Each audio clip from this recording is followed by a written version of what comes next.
Nakakita tayo dito sa footbridge. May... Ano yung lalaki? May babaeng tatalon dun sa may...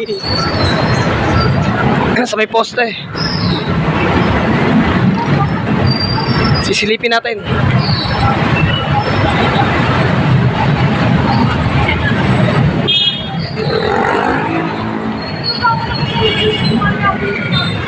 Ayun, kita nyo, ang daming tao sa may dulo, yun.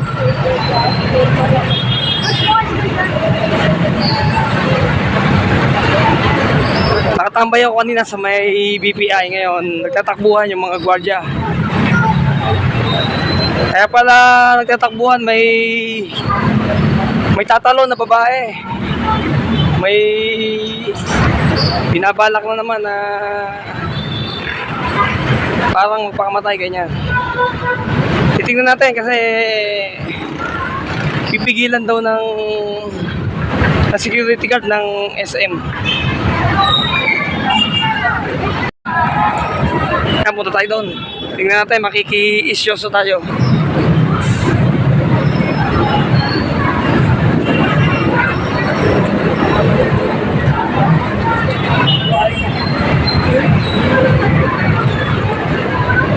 Kaya antayin lang natin na lumapit dito yun.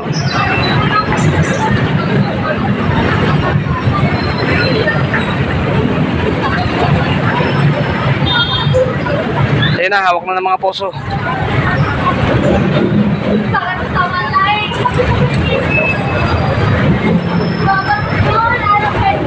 Hintayin lang natin, dadaan dito. Ayan, oh.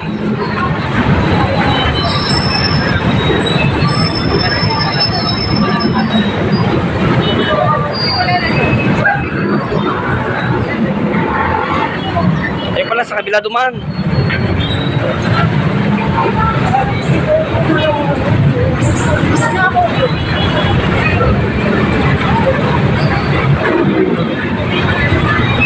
Tapi tayo doon, di natin nakaktuhan.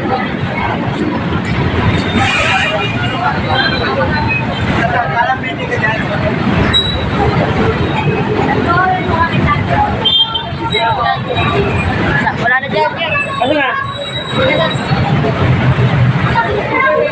Ito, wala na daw. Napit-pit na ng mga poso. Hindi ko lang kung saan dadalhin. Yan, dyan tatalon yung babae. Nakikita niyo yung posting yan. Yan. Yan yung posting na yan. Yan. Dyan tatalon yung babae. Na agapan lang. Buti dumating yung mga responde. Yan, nawala na sila.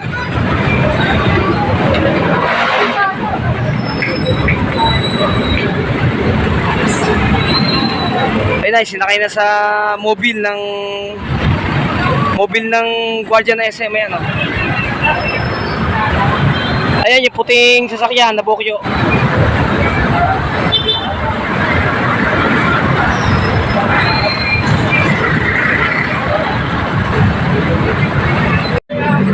Ayun, nilapitan ko yung poste na kinakita nung babae na balak magpakamatay. Ayan, no? Dati baliwala ng babae. Buti na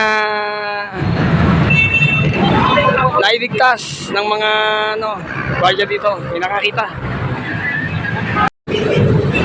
Yan po at good news. Ayun niya, may babaeng umakyat sa poste. Diyan sa may tapat na McDo dito sa crossing para tumalon. Ang good news ay nakagapan naman dahil mabilis na nakaresponde yung mga gwardiya ng SM. Kaya good news. Ayan, salamat sa sandaling share ng ating video. May isa na naman na nailigtas na buhay ang ating gwardiya ng SM dito sa SM Calamba. Yes, muli salamat sa panonood sa ating maiksing video. Po, ingat po kayo.